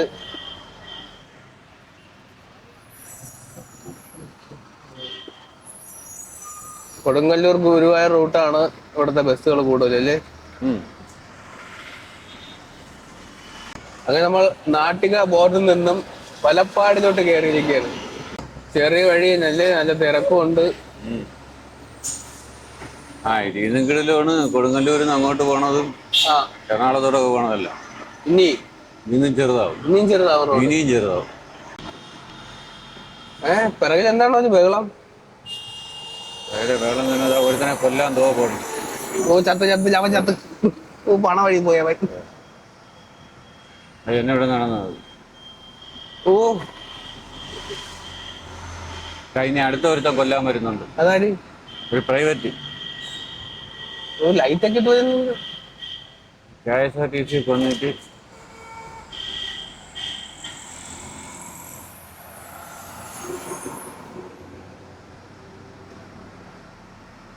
യുവന്മാരെ കാരണമാണ് ഇപ്പൊ ഇവിടെ വണ്ടി ഓടിക്കാൻ പറ്റാത്തത്. ആർക്കും ആംബുലൻസ് പോകണമെങ്കിൽ പോകണത് ആർക്കും റോഡിൽ ഇറങ്ങാൻ പറ്റാത്ത ഒരു പ്രശ്നമാണ് ഈ KSRTC, ഈ പ്രൈവറ്റ്. രണ്ടും കൂടെ മത്സരമാണെന്ന് തോന്നുന്നത്. വേറെ ആർക്കും ഒരു വണ്ടിക്കാർക്കും ഒരു കുഴപ്പമില്ല. നമ്മൾ ഒതുങ്ങി KSRTC കാണാൻ പോലും ഇല്ല. ആളിനെടുക്കാനല്ല അവർക്ക് താല്പര്യം. അവർക്ക് ഇത് ഇത്രയും പേര് ഇതാണ്ട് പ്രൈവറ്റ് ബസ് എടുത്തോണ്ട് പോകുന്നു. അവൻ മുംബൈ പോയി അവന് സ്പീഡിന് പോവുക, ഇവരെ KSRTCക്ക് ഓവർടേക്ക് ചെയ്ത് വിടുക. അത്രേ ഉള്ളൂ. എത്ര ആള് ഇവിടെ നിന്നതാണ്, അതെല്ലാം പ്രൈവറ്റ് ആണ് ഇപ്പൊ പിറകെ നിന്ന് എടുത്തോണ്ട് പോയത്. അതെ, ചുമ്മാ എല്ലാം നഷ്ടത്തിലെന്ന് പറയുന്നത്. അവരെ ജയിക്കുകയെന്നേ ഉള്ളൂ, സമയത്ത് എത്തിക്കുകയെന്നേ ഉള്ളൂ. അവർക്ക് വേറെ ബാധ്യതയൊന്നും ഇല്ലല്ലോ. ഇവർക്ക് പ്രൈവറ്റ് ബസ്സുകാർക്ക് അങ്ങനെയില്ല. ആവശ്യത്തിന് ആളെ എടുത്ത് കളക്ഷൻ എടുത്താലേ അവർക്ക് ശമ്പളം മാറ്റാൻ പറ്റും. മറ്റവർക്ക് എടുത്തില്ലെങ്കിൽ ശമ്പളം കിട്ടില്ലേ. എന്ന് പറഞ്ഞിട്ട് ഈ പറഞ്ഞ പോലെ നാട്ടുകാരെ കൊന്നിട്ട് ശമ്പളം വാങ്ങിക്കണതിനോട് എനിക്ക് അത് ഞാൻ യോജിക്കുന്നില്ല. ഞാൻ പറഞ്ഞതേ ഉള്ളൂ ചെറിയ വ്യത്യാസം അവർ തമ്മിലുള്ള. അപ്പൊ ഇനി എന്തായാലും നമുക്ക് ഏകദേശം 150 കിലോമീറ്ററോളം ദൂരമുണ്ട് തിരുവല്ലയിലേക്ക്, അല്ലേ? ഇത് പഴയ രാജാവ് വരുന്നുണ്ടേ. ഒന്നല്ല, രണ്ടുപേരുണ്ട്. രണ്ടുപേരുണ്ടല്ലേ? ഇതെല്ലാം നമ്മളിപ്പോ വന്ന വഴിയിൽ ഒരുപാട് SC വണ്ടികൾ കണ്ടു. എല്ലാം KS കാൽത്തീറ്റ എന്ന് പറയുന്ന ഇവിടുത്തെ ഫാക്ടറിയിലോട്ട് പോകുന്നുണ്ട്, അല്ലേ? നമുക്ക് ഇടം സൈഡിലോട്ട് പോയാൽ, ഈ റോഡ് പോയാൽ തൃശ്ശൂരെത്തും, ഇരിങ്ങാലക്കുട ജംഗ്ഷൻ പോകും. അത് കണക്ക് നമ്മളിപ്പോ ഇനി വലത്തോട്ട് പോയാൽ നമുക്ക് എറണാകുളത്തോ ചാലക്കുടിയോ പോകുന്ന റൂട്ടാണ്, അല്ലേ? കറക്റ്റ് അല്ലേ? എന്ത് അല്ലെ, കറക്റ്റ് അല്ലേ? ചാലക്കുടി, അങ്കമാലി, പാലക്കാട് പോവാ, എങ്ങോട്ട് വേണോ പോവാ. വീണ്ടും അടുത്ത SC ലോറി. അവര് ഈ ഒരു KS കമ്പനി കൊണ്ടാണ് അവര് ജീവിതം. സർവപ്രാ വന്നോണ്ടിരിക്കുവല്ലേ? ഇത് എന്ത് ലോഡായിരിക്കും? ഇത് ചോളം, അതങ്ങനെയുള്ള ഐറ്റംസുകളാണ്. കാലിത്തീറ്റ ഉണ്ടാക്കുന്ന സാധനങ്ങൾ. തവിട് കാണും, ചോളം ഉണ്ട്. അതെന്താണ് ലെഫ്റ്റ് സൈഡ് കൂടെ? അത് സർവീസ് റോഡാണോ KSRTC ചെയ്യുന്നത്? അതായത് വൺ വേ അല്ലേ? എല്ലാ വണ്ടി അതിലേ അല്ലേ കയറി വരുന്നത്? അത് വൺ വേ അല്ലേ? സർവീസ് റോഡ് വൺ വേ അല്ലേ? ഇത് അങ്ങോട്ടും അവിടെ നിന്ന് ഇങ്ങോട്ടും അവര് സ്റ്റാൻഡിൽ പോയിട്ട് കയറി വരണതാണ്. അങ്ങനെയാണോ?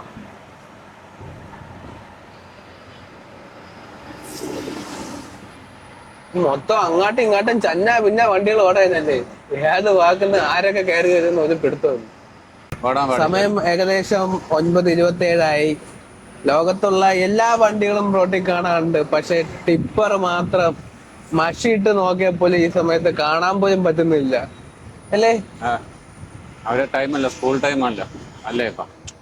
അതിപ്പോഴും അതെന്തോ എനിക്ക് അങ്ങനെ ശരിയാണ്, നമ്മൾ ശ്രദ്ധിച്ചു പോവേണ്ടതാണ് എന്ന് പറഞ്ഞ പൂർണ്ണമായിട്ട് നിർത്തുന്നതിന് എനിക്ക് അത്ര നന്നായി എന്ന് തോന്നുന്നില്ല. അങ്ങനെ ഇല്ല, ടിപ്പർ മാത്രം, ബാക്കി എല്ലാ വലിയ വണ്ടി ഓടുന്നില്ലേ? അതെ, എല്ലാ വലിയ വണ്ടികളും ഓടുന്നുണ്ട്. ഇതിലും വലിയ വണ്ടികൾ മാത്രം എന്താണ് പിന്നെ അവരുടെ കയ്യിൽ നിന്ന് വലിച്ച ഒരു പാഴ്ചയാണ്, പിഴകാണ് ഈ പ്രശ്നം. പണ്ട് ഇറങ്ങിയ സമയത്ത് മൊത്തം അവന്മാര് ഒരു ലെവലും ഇല്ലാതെ ഓടി ഒരുപാട് മരണങ്ങൾ സംഭവിച്ചിട്ടുണ്ട്. ഒരു സ്ഥലത്ത് ഒരു അപകടം പറ്റിയെന്ന് പറഞ്ഞ് നമ്മളെല്ലാവരും കുറ്റക്കാരാവുന്നില്ലല്ലോ. നമ്മളെ നാട്ടിലെ ആൾക്കാർക്ക് ബോധം, മറ്റേ തലപ്പത്തിരിക്കുന്നവർക്ക് ബോധം വേണ്ടേ? ലൈറ്റ് ഇപ്പൊ കുറച്ചാള് മുമ്പ് ഒരു ഇത് വന്നാണ്ടില്ലേ, ബൈക്കില് സ്വിച്ച് ഇല്ലാതെ ഇറക്കുന്ന ബൈക്ക് ലൈറ്റ് വെച്ചിറങ്ങി. അത് ഒരു മണ്ടന്റെ തീരുമാനമല്ലായിരുന്നു. ലൈറ്റ് ഇട്ടുകൊണ്ട് വന്ന അപകടം കുറയുന്നു. അതെ, കാരണം പിന്നെ വെള്ള പെയിന്റ് അടിച്ച അപകടം കുറയും. അങ്ങനെയൊക്കെ ഒരുപാട് മണ്ട നിയമങ്ങൾ നമ്മുടെ നാട്ടിലുണ്ട്. അതൊക്കെ കുറെ ചിരിക്കാനുള്ള സാധനങ്ങളാണ്. ഈ ടിപ്പറുകാരെ സൈഡിൽ ഒതുക്കിട്ടേക്കുന്നത് പാവങ്ങള് രാവിലെ 4 മണിക്കൊക്കെ എണീറ്റ് പോണതാ, അല്ലെ? അതിന് മുമ്പ് പ്രഷറിലൊക്കെ പോയി എടുക്കുന്നതല്ലേ? അവർക്ക് ഈ പറഞ്ഞതുപോലെ ലോഡ് കിട്ടണ ആരും പാടാണ്. ഞാൻ ഓടിയിട്ടുണ്ട് ടിപ്പർ. മാറ്റം വേണമെന്ന് ആഗ്രഹിക്കുന്നുണ്ട്. 2 മണിക്ക് പോകുമായിരുന്നു. 2 മണിക്ക് പോയി നമ്മൾ സീനിയാർട്ടി കിടന്നു കഴിഞ്ഞാൽ ചിലപ്പം ഒരു ലോഡ് കിട്ടും, ചില ദിവസം കിട്ടാതെ വന്നിട്ടുണ്ട്. ഓക്കെ. ടിപ്പറുകൾക്ക് 8 മണി തൊട്ട് 10 മണി വരെയുള്ള ഈ ഒരു നിരോധനം ഇപ്പോൾ ആവശ്യമാണോ? അണ്ണന്റെ അഭിപ്രായം എന്താണ്? അങ്ങനെയൊന്നും ഒരാവശ്യങ്ങളും ഉള്ളതായിട്ട് എനിക്ക് അത് ആവശ്യമായിട്ടൊന്നും തോന്നുന്നില്ല. ബാക്കി എല്ലാ വണ്ടിക്കാർക്കും ഓടാൻ ടിപ്പറിനും പോവാം. അങ്ങനെയാണെന്നുണ്ടെങ്കിൽ വലിയ വണ്ടികളെല്ലാം ആ ഒരു സമയം പാലിച്ച് നിർത്തണം. അതെ, അപകടം ഇന്ന വണ്ടി കൊണ്ട് മാത്രമൊന്നുമില്ല. ടിപ്പറൊന്നുമല്ല, ഏത് വണ്ടി എന്നാലും കാർ ഇടിച്ചാലും അപകടം തന്നെയാണ്, ബൈക്ക് ഇടിച്ചാലും അപകടം തന്നെയാണ്. ഇതിനെന്തെങ്കിലും മാറ്റം വരാൻ ഞാൻ ആഗ്രഹിക്കുന്നു. കാരണം ഒരുപാട് വർഷങ്ങൾ കൊണ്ട് കേൾക്കുന്ന കാര്യം. അങ്ങനെയാണെങ്കിൽ ടിപ്പർ മാത്രം മാറ്റി നിർത്തേണ്ട കാര്യമില്ല. അത് കണക്ക് KSRTCയും പ്രൈവറ്റ് ബസ്സും ഇത് കണക്ക് ഏറ്റവും കൂടുതൽ ഇപ്പം 2 ടീമുകൾ നല്ലതുപോലെ അപകടം നടത്തും. അതെ. അപ്പൊ അവരെ എന്തുകൊണ്ട് നിർത്തണില്ല? അതാണ് KSRTC നിർത്തണം. അതെ. ഒരു പ്രത്യേക അപകടം ഉണ്ടായത് കൊണ്ട് ഒരു സമൂഹത്തിൽപ്പെട്ട ആൾക്കാർ അല്ലെങ്കിൽ ആ ഒരു ജോലിപ്പെട്ട ആൾക്കാർ മൊത്തം കുറ്റക്കാരാവുന്നില്ല. ചെയ്യുന്നെങ്കിൽ എല്ലാവരെയും എല്ലാ ഫീൽഡിലും ഡ്രൈവർമാരായിരുന്നാലും കുറെ നല്ലവരും കുറെ അഴുക്കുകളും ഉണ്ട്. അതെ. അപകടം എന്ന് പറയുന്നത് ബൈക്ക് ഇടിച്ചായാലും ലോറി ഇടിച്ചായാലും കാർ ഇടിച്ചായാലും അപകടം ഏത് രീതിയിലും ഉണ്ടാവാം, എങ്ങനെ വേണമെങ്കിലും ഉണ്ടാവും. അത് നീ അങ്ങനെ ഉള്ളവരെ മാത്രം കണ്ടെത്തിയിട്ട് അവർക്ക് ശിക്ഷ നല്ല രീതിയിൽ കൊടുക്കണം. അല്ലാതെ ആ ഒരു സമൂഹത്തിൽപ്പെട്ട എല്ലാവരെയും ശിക്ഷിക്കുക എല്ലാവരും അങ്ങനത്തെ ഒരാണ് എന്ന് പറയാൻ പറ്റില്ല. മാറ്റാൻ പറ്റുമെന്ന് മാറ്റണോടെ. ഇത് എത്ര എനിക്ക് പറയാം. ജീവിതത്തിന് വേണ്ടിയിട്ട് നടക്കുന്ന എത്ര പേരുണ്ട്. അപ്പോൾ എല്ലാവരെയും നമ്മൾ ഒന്നുപോലെ കാണരുത്. അപ്പൊ പിന്നെ സ്കൂൾ ബസ് അപകടത്തിൽപ്പെട്ട് എത്ര എണ്ണം മരിച്ചു? അതെ. സ്കൂൾ ബസ് എങ്ങനെ ചോദിക്കേണ്ടതല്ലേ? സ്കൂൾ ബസ് ഒന്നും അങ്ങനെയൊന്നും ചെയ്യാനൊന്നും പറ്റുന്നില്ല. അപകടം ഉണ്ടാവണമെങ്കിൽ എങ്ങനെ വേണമെങ്കിലും ഉണ്ടാവും. ഇപ്പൊ നമ്മളെ വീട്ടില് കുട്ടികളില്ലേ, നമ്മളെ വീട്ടിലെ കുട്ടികൾ സ്കൂളിൽ പോകുമ്പോ ഇത് കണക്ക് അപകടം പറ്റത്തില്ലേ എന്നൊക്കെ ചോദ്യങ്ങൾ വരാം. അപകടം എങ്ങനെ വേണം ഉണ്ടാകാം. നമുക്കൊന്നും മുൻകൂട്ടി കണ്ടെണ്ണം ജീവിക്കാൻ പറ്റൂല. അപകടം ഉണ്ടായേക്കാം. കുട്ടികളെ നമ്മൾ ബൈക്കിൽ കൊണ്ടുപോകുമ്പോഴത്തേ എവിടെയെങ്കിലും മറിഞ്ഞു വീണ അപകടം സംഭവിക്കാം പറ്റത്തില്ലെന്ന് ആരും പറയാൻ പറ്റത്തില്ല. അപ്പൊ ഒരു കാര്യം ഒരു സംഭവം പറ്റിയ പക്ഷെ ഡ്രൈവർമാർ ഒരു കാര്യം ശ്രദ്ധിക്കണം. അത് ശ്രദ്ധിക്കാത്തതാണ് ഈ കുഴപ്പം. സ്കൂൾ പരിസരങ്ങള് കുട്ടികൾ വരുമ്പോ ഒക്കെ നമ്മൾ ഒത്തിരി ഒതുക്കി ചവിട്ടി. അത് ശരിയാണ്. അത് ചെയ്യേണ്ട ഒരു വലിയൊരു കടമ നമുക്കുള്ളതാണ്. അതെ. ഇതൊരു ഉത്തരവാദിത്തപ്പെട്ട ജോലിയാണ്. ഇത് ആരും ഒന്ന് നിന്നു കൊടുക്കാൻ ഉള്ള ആ ഒരു സാവകാശം കാണിക്കൂല. എല്ലാവർക്കും ചവിട്ടി കൊടുക്കാൻ പാട്, ഗിയർ ചേഞ്ച് ചെയ്യാൻ പാട്, ഒന്ന് വിട്ടുകൊടുക്കാൻ പാട്. അപ്പോൾ പറഞ്ഞതിന് മുമ്പേ എനിക്കും കയറി പോകണം. ആ ഒരു മെന്റാലിറ്റി മാറ്റി കഴിഞ്ഞാൽ എന്റെ അഭിപ്രായത്തിൽ ഏകദേശം ഒരുവിധം കാര്യങ്ങളെല്ലാം സുഗമമായിട്ട് പോകും. വിട്ടുകൊടുക്കാൻ തയ്യാറായി എല്ലാവരും വിട്ടുവീഴ്ചയ്ക്ക് തയ്യാറാവും. ആ ഗ്ലാസ് ഇങ്ങോട്ട് മടക്കി വെച്ചിട്ട് അതും കൊണ്ടുപോകും. അവനൊക്കെ ആ ഗ്ലാസ്സുകൾ അവനെ കണ്ടു കഴിഞ്ഞാൽ ഭ്രാന്തൻ. ആ കമ്പി സെറ്റോടെ മടക്കി കൊടുല്ലെങ്കിൽ അവനെ കൊണ്ടുപോകും. അത് പുല്ല് നമ്മളെ ഇട സൈഡ് കൊണ്ടുവന്ന് ചേർത്ത് പിടിച്ചിട്ട് നമ്മൾ ഈ കമ്പി ഒന്ന് മടക്കി വെച്ച് കൊടുത്തിട്ടുണ്ട് കയറി പോകാനായിട്ട്. ഇപ്പൊ നമ്മള് ഫ്രണ്ടിൽ 2 ബസ്സുകളുണ്ട്. കയറി പോണ എന്താണ് 2 കൂടെ ഇനിയിപ്പോ ഞാൻ വിടും. അവന്മാരെ കൊന്നാനേ തമ്മില് കൂട്ടയടിയാണെന്ന് തോന്നുന്നു. എങ്ങനെയെങ്കിലും കയറി പോണം. അവിടെയാണെങ്കിൽ ബാരിക്കേറ്റ് വെച്ചേക്കോ. 2 ഇവിടെ കിടന്ന് മത്സരിക്കുക അണ്ണാ. Live show. പ്രൈവറ്റ് ബസ് ഞാൻ കയറി പോയി കേട്ടോ. KSRTC ഇത്തവണ പരാജയപ്പെട്ടു. ഡിവൈഡറിന്റെ അപ്പുറത്തൂടെയാണ് കയറി അവിടെ ചെന്ന് കയറി. ഇവിടെ ഡിവൈഡർ ഉണ്ടായിരുന്നു. ഇങ്ങനെയൊക്കെയാണ് ആക്സിഡന്റ് ഉണ്ടാവുന്നത്. ഓപ്പോസിറ്റ് നിന്ന് വണ്ടികളൊക്കെ അവസ്ഥ ജീവനും കൊണ്ടാണ് ഓടുന്നത്. ഞാൻ പറഞ്ഞല്ലോ, ഡ്രൈവർമാര് തന്നെയാണ് ഈ കുഴപ്പങ്ങൾ അത്രയും ഉണ്ടാക്കുന്നത്. അത് ഇന്ന വണ്ടി എന്നല്ല, ഓരോ മനുഷ്യരാണ്. അതിന് ബസ്സിനെ പറഞ്ഞിട്ട് കാര്യമില്ല, ഭാര്യയെ പറഞ്ഞിട്ട് കാര്യമില്ല, ടിപ്പറിനെ പറഞ്ഞിട്ട് കാര്യമില്ല. ഇത് കൊണ്ടുപോകണവനാണ് ഈ ഡ്രൈവർ എന്ന് പറയുന്നവൻ തന്നെയാണ് ഈ കുഴപ്പം കാണിക്കുന്നത്. നമ്മളെ നാക്കിനെ കുറിച്ച് പറയില്ലേ, നല്ലത് ചെയ്യണതും അടി വാങ്ങി തരണതും നാക്കാണ്. അതെ, അതുപോലെ തന്നെ നമ്മളിവിടെ കാലടി കഴിഞ്ഞ് വരുന്ന വഴിക്ക് പെരിയാർ നദിയുടെ കുറുകെ പാലത്തിന് മുകളിൽ കണ്ട കാഴ്ചയാണ്. ആ നദിയുടെ നടുക്കായിട്ട് ഒരു കെട്ടിടം കാണുന്നുണ്ട്. അത് എന്താണെന്ന് അറിയാൻ വയ്യ, അറിയാവുന്നവരൊന്ന് പറഞ്ഞേ. അമ്പലമാണോ അല്ലെങ്കിൽ വേറെന്താണോ? എന്തായാലും ഈ നദിയിൽ വെള്ളം പൊങ്ങുമ്പോ അത് മുങ്ങും എന്ന് ഉറപ്പാണല്ലേ. ഇപ്പൊ വെള്ളം താന്ന് നിൽക്കുന്നുണ്ടാണ് ആ ചെറിയ കെട്ടിടം കാണാൻ പറ്റിയത്. പോണണ്ടാവോ ഏതാ വെള്ള ലൈൻ? അമേരിക്കയിലെ ഓട്ടിപ്പാണെന്ന് തോന്നുന്നു കേട്ടോ. റൈറ്റ് സൈഡ് മാത്രം മതി. അത് വളവില് എന്ത് വളവ്? ഈ വളവ് ആരാ ഇട്ടതെന്ന് ഇവിടെ കയറ്റം കയറിയപ്പോ ഷീറ്റ് വന്ന് തറ വീണെന്ന് തോന്നല്ലേ. നമ്മുടെ യാത്ര തുടങ്ങിയത് കൊല്ലത്തു നിന്നാണ്. കൊല്ലത്തുനിന്ന് നേരെ നമ്മളെ സുഹൃത്തുക്കൾ പോയി, മാംഗ്ലൂർ സുഹൃത്തുക്കൾ പോയി. അവിടുന്ന് റോറോ ട്രെയിനിൽ ലോറി കയറ്റി നേരെ ഭിവണ്ടിയിലോട്ടാണ് പോയത്. മുംബൈ ഭിവണ്ടിയിലോട്ടാണ് പോയത്. അവിടെ ലോഡ് ഇറക്കിയ ശേഷം നമ്മൾ അടുത്ത ലോഡ് നോക്കിയത് നാസിക്കിപ്പുറം മറ്റേ സ്ഥലത്തിന്റെ പേരെന്താണ് ലോഡ് കയറ്റിയ ഞാൻപൂരിൽ നിന്ന് നമ്മൾ സവാള ലോഡ് എടുത്തുകൊണ്ട് തിരിച്ച് റോഡ് വഴി നമ്മളെ യാത്ര വന്നുകൊണ്ടിരിക്കുകയാണ്. കേരളത്തിലോട്ട് തിരുവല്ലയാണ് ലോഡ് ഇറക്കുന്ന പോയിന്റ്. പുല്ലാട് അല്ലേ? ഇനി ഏകദേശം 20 കിലോമീറ്റർ കൂടെ മാത്രമേ ബാക്കിയുള്ളൂ. നേരെ അടുത്ത് തിരുവല്ല. തിരുവല്ല ലെഫ്റ്റ് തിരിഞ്ഞ് പുല്ലാട് പോകുന്നു. പുല്ലാട് ചെന്നാൽ ഇന്നിപ്പോ പുള്ളിക്ക് ഉച്ചവരെ ഉള്ളു കച്ചവടം. ഉച്ചയ്ക്ക് ശേഷം കട അവധിയാ. ഇനിയിപ്പോ എന്തായാലും നമ്മളിനി നേരെ അങ്ങ് പോയി വൈകിട്ടായില്ലേ, ഇനി കടയിലൊന്നും ആരും തിരക്കൊന്നും കാണത്തില്ല. പുള്ളിക്ക് രാവിലെ ഉള്ള കച്ചവടങ്ങളാ. അപ്പൊ ഇനി നേരെ അവിടെ പോയി നിന്ന് വണ്ടിയൊക്കെ ഒതുക്കിയിട്ട് ഇനി ഒരു ഫുഡൊക്കെ വെച്ച് റെഡിയായി നിൽക്കുന്ന ഒരു ഉറക്കമൊക്കെ ഉറങ്ങി നിൽക്കുമ്പോഴത്തേക്കും രാവിലത്തേക്ക് വണ്ടി കാലിയാക്കി തരും. വണ്ടി രാവിലെ അവര് പെട്ടെന്ന് ചെയ്തു തരും. അവര് പറഞ്ഞതാ കറക്റ്റ് ടൈമിങ്ങിലൊക്കെ സാധനങ്ങളൊക്കെ നമുക്ക് കാലിയാക്കി തരണമെന്ന് പറഞ്ഞു കഴിഞ്ഞാൽ കാലിയാക്കി തരും. തരണമെന്ന് നമ്മൾ പറയണ്ട, അവര് പറയും. അവര് പറയുന്ന സമയത്തിന് തന്നെ കാലിയാക്കി തരും.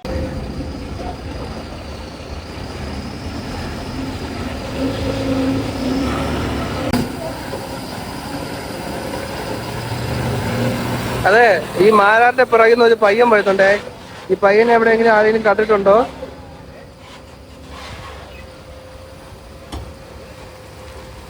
അങ്ങനെ നമ്മുടെ യാത്ര അവസാനിച്ച് നമ്മൾ പുല്ലാട് മാർക്കറ്റിലെത്തി. വണ്ടി പിടിച്ചു. നാളെ മാത്രമേ ഇനി ലോഡ് ഇറക്കത്തുള്ളൂ. അപ്പോൾ ഒരു സുഹൃത്തിനെ നമ്മൾ ഇവിടെ വെച്ച് കാണാനുണ്ടായി. ഈ സുഹൃത്തിനെ എവിടെയെങ്കിലും കണ്ട് പരിചയമുള്ളതായിട്ട് ആർക്കെങ്കിലും ഓർമ്മയുണ്ടോ? ഈ മുഖം എവിടെയെങ്കിലും കണ്ടതായിട്ട് ഓർമ്മയുണ്ടോ? ഞാൻ എവിടെയോ കണ്ട ഒരു ഓർമ്മ കിട്ടുന്നുണ്ട്, പക്ഷെ എനിക്കിങ്ങോട്ട് ഓർമ്മ വരുന്നില്ല. ആരെങ്കിലും അറിയാമെങ്കിൽ ഒന്ന് കമന്റ് ചെയ്യണേ. അറിയാവുന്നവര് പറഞ്ഞാൽ അല്ല, എന്തെങ്കിലും പറയോ? നിങ്ങളെ കാത്തിരിക്കുന്ന സുഹൃത്തുക്കൾക്ക് വേണ്ടി എന്തെങ്കിലും പറയേ. വരൂ. ഇപ്പൊ ചമ്മലൊക്കെ ആയാടാ. ഫ്ലോ വന്നില്ല. അപ്പൊ നമ്മുടെ മാരാരിനൊപ്പം നമ്മളെ ലാലളീനെ കൂടെ കൂടിയിട്ടുണ്ട്. അപ്പോൾ ഈ വീഡിയോ എല്ലാവർക്കും ഇഷ്ടപ്പെട്ടു എന്ന് വിശ്വസിക്കുന്നു. പുതിയ വീഡിയോയും പുതിയ എപ്പിസോഡായിട്ട് അടുത്ത വീഡിയോയിൽ വീണ്ടും കാണാം. നന്ദി. മാരാർ അമ്പു. വീണ്ടും കാണാം. മാരാർ ശരത്തണ്ണൻ. വീണ്ടും കാണാം ലാലളിയൻ. ഇപ്പൊ ഭയങ്കര പളവാക്കായി. വെളുത്തല്ലോ, സുന്ദരനായി. സത്യങ്ങൾ ഉൾപ്പെടുത്തട്ടെ. Okay, bye bye.